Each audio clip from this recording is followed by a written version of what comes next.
you joining us.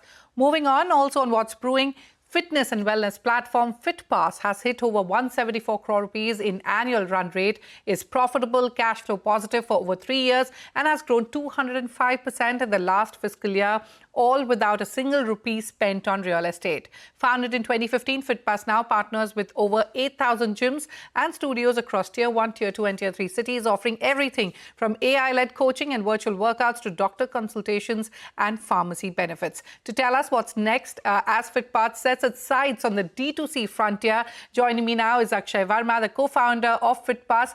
Akshay, welcome to Startup Street. Fitpass recently hit over 174 crore rupees in annual run rate and has remained profitable and cash flow positive for over 3 years now. In an industry known for high burn and infrastructure costs, tell us how you managed capital efficient growth. What has been your approach to financial discipline while scaling? Yeah, hi, no, thank you very much for having me here. It's not one or two things that you can identify, but I think 2 or 3 things that we always look for as we grow and every next step we take is one, we set out to make consumer the king because this was an industry traditionally where the consumer was not the king and he had a lot of restrictions. So our focus on customer satisfaction and putting the customer first, I think has allowed us to get where we are. Second is our approach that everything that we built has been ab initio and has been from bottom up. So unit economics have been profitable for us since day one.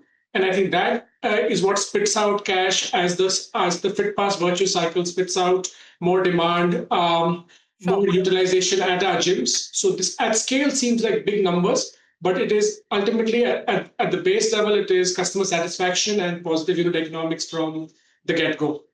Okay. Akshay, your revenue, like I mentioned earlier, grew 205% year on year in FY25.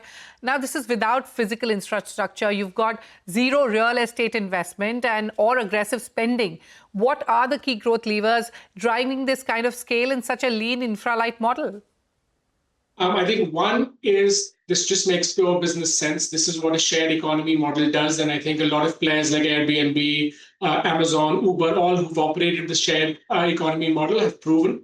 So one is just a result of this business model. Second, I think, again, like what I said, that because we put the customers first and because we really value our partners, our gyms, we exist as a layer on top of the gym network.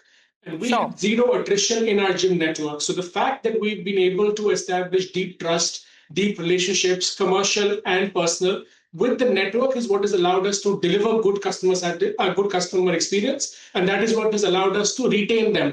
So I think the biggest reason why we've grown so fast is retention. Fitpass members, 78% of them renew, which is exactly the opposite of a traditional gym or a fitness center where 75% people leave their memberships. So they churn out. Because we have flipped the churn and we've inverted the industry, I think that is why you have these numbers that show 205% growth, 174 crore ARR. It is simply putting the consumer first, making them the king and making them feel empowered, which is why they stick with you. When they stick with you, everything looks great. All right, okay. Now, from personalized AI coaching to doctor consultations and even pharmacy benefits, Fitpass has evolved into a full stack wellness platform. And in fact, you claim to command a 54% market share in the fitness membership space. Akshay, how do you maintain quality and consistency across the 8,000 plus partner gyms that you have? And that's a great question. So actually, we have a 134-point checklist that all our partner centers have to meet. And that is the basic minimum requirement.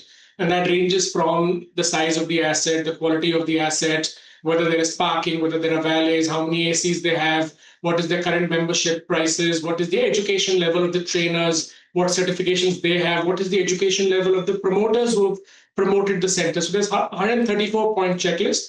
And we have a very large network team. It's called the Network Growth and Monetization Team. They are the guys responsible for this network across 130 cities that we currently command. All right. Let's quickly talk about your recent partnerships, be it Wexer or Noise, and what kind of impact have you made so far, and how are these partnerships really shaping your digital fitness strategy? So fitness, we have to understand that we live in a country which is the youngest in the world, right? We have the youngest population, average age is 28, 60% of the population is below 35. So digital fitness and partnerships like Wexer, etc., have allowed us to get to 573 cities. Today, Fitpass has consumers, active members in 573 unique cities in the country, which is a tremendous number of cities. So if we did not have these partnerships, we would not be able to cater to the aspirations of the young audience in these cities, because we are not going and building gyms and fitness centers in these cities. But the aspiration to get fit, whether it is driven by personal choices or medical reasons, or because their health is at risk, whatever the reasons for them wanting to get fit, their aspiration was unmet, and we have started to meet them. All right, Akshay, you're now looking to enter the D2C space and, introduced a new subscription model. If you could elaborate on that transition and what can we expect from this next phase of growth? Also, our global expansion, is global expansion on the radar, or are you planning to deepen your presence in India first? Okay, this is a great question. But there are two parts. The subscription is separate, the D2C play is separate. The subscription that we've just launched is called Fitpass 360. And that is based simply on the principle that a human being needs both physical fitness as well as good nutrition. So movement and nutrition is medicine for today's young audience and for anybody focused on their health and longevity. So Fitpass 360 combines access to workouts, whether it is across the network, home workouts, virtual classes, AI fitness coaching, plus nutrition. And in case you get sick, you also have unlimited doctor consults, health checkups, pharma vouchers. So everything you need to be fit, feel good, and do well is as part of one membership. So it encompasses 360 degrees. This has been fantastic. That we launched in Jan. The sales have been fantastic. The subscription in the pilot phase, which is only to a limited audience, 30% of our app users, that gave us more than 3 crore in sales, just the pilot phase. So that is what made us understand that, yes, this is what India needs. People are tired of siloed players trying to solve different problems. And then all the data doesn't make sense to them. How do they keep it? How does it interact? So we saw that. And the D2C play is essentially, we have a lot of distribution muscle. We have 8,100 fitness centers and gyms. And we welcomed 4.2 million new members last year. Yes. This is 2.98 million members that we did the year before. So we have all these people who are looking for solutions from the product side. So we're launching 2 brands. One will be in the smartly engineered fitness equipment space. And one will be in something which will be very uniquely Indian in the nutrition space.